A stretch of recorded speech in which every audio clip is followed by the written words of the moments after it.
A sudden wave of terror sweeps through a quiet Chicago suburb. Families wake to sirens, neighbors whisper in confusion, and bottles of pills, once symbols of safety, become agents of fear. What started as ordinary headaches would soon spiral into panic, heartbreak, and a mystery that would grip the nation. This is the story of the Tylenol Murders. It began with an ordinary morning in late September, when Mary Kellerman, just 12 years old, woke up feeling unwell.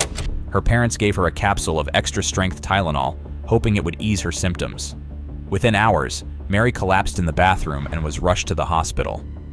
Doctors were baffled as she slipped away, her vibrant life extinguished in a matter of minutes. No one could have predicted that her tragic death was only the beginning.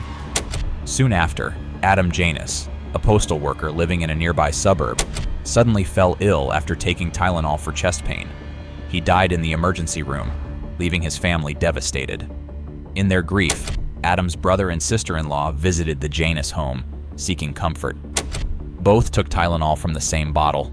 Within hours, they too collapsed. Investigators were stunned.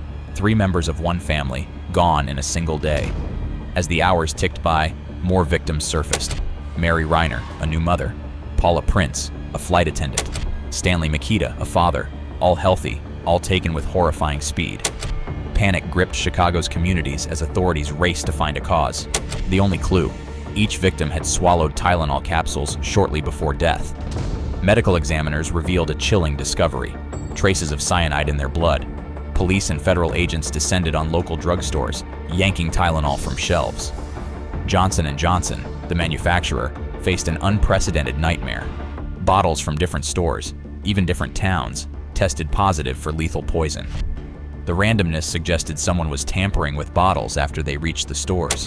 News bulletins warned citizens, do not take Tylenol under any circumstances. Detectives worked around the clock, interviewing store clerks, checking security footage, and tracking purchases, but the killer remained a ghost. Thousands of tips poured in, but each led to another dead end. The city was paralyzed by fear. Millions dumped pills down the drain, terrified their medicine cabinets might be hiding death itself. As the investigation dragged on, suspicion and paranoia spread. Any bottle could be a trap, any stranger the unseen hand behind the terror. The Tylenol murders were now a nationwide crisis, but the question remained: who could commit such a monstrous act and why? In the end, the person behind the Tylenol murders was never identified. Despite sweeping investigations and a shaken nation, no one was brought to justice. Johnson & Johnson introduced tamper-evident packaging, forever changing how we buy medicine. The victims' families were left with heartbreak and unanswered questions. To this day, the case lingers.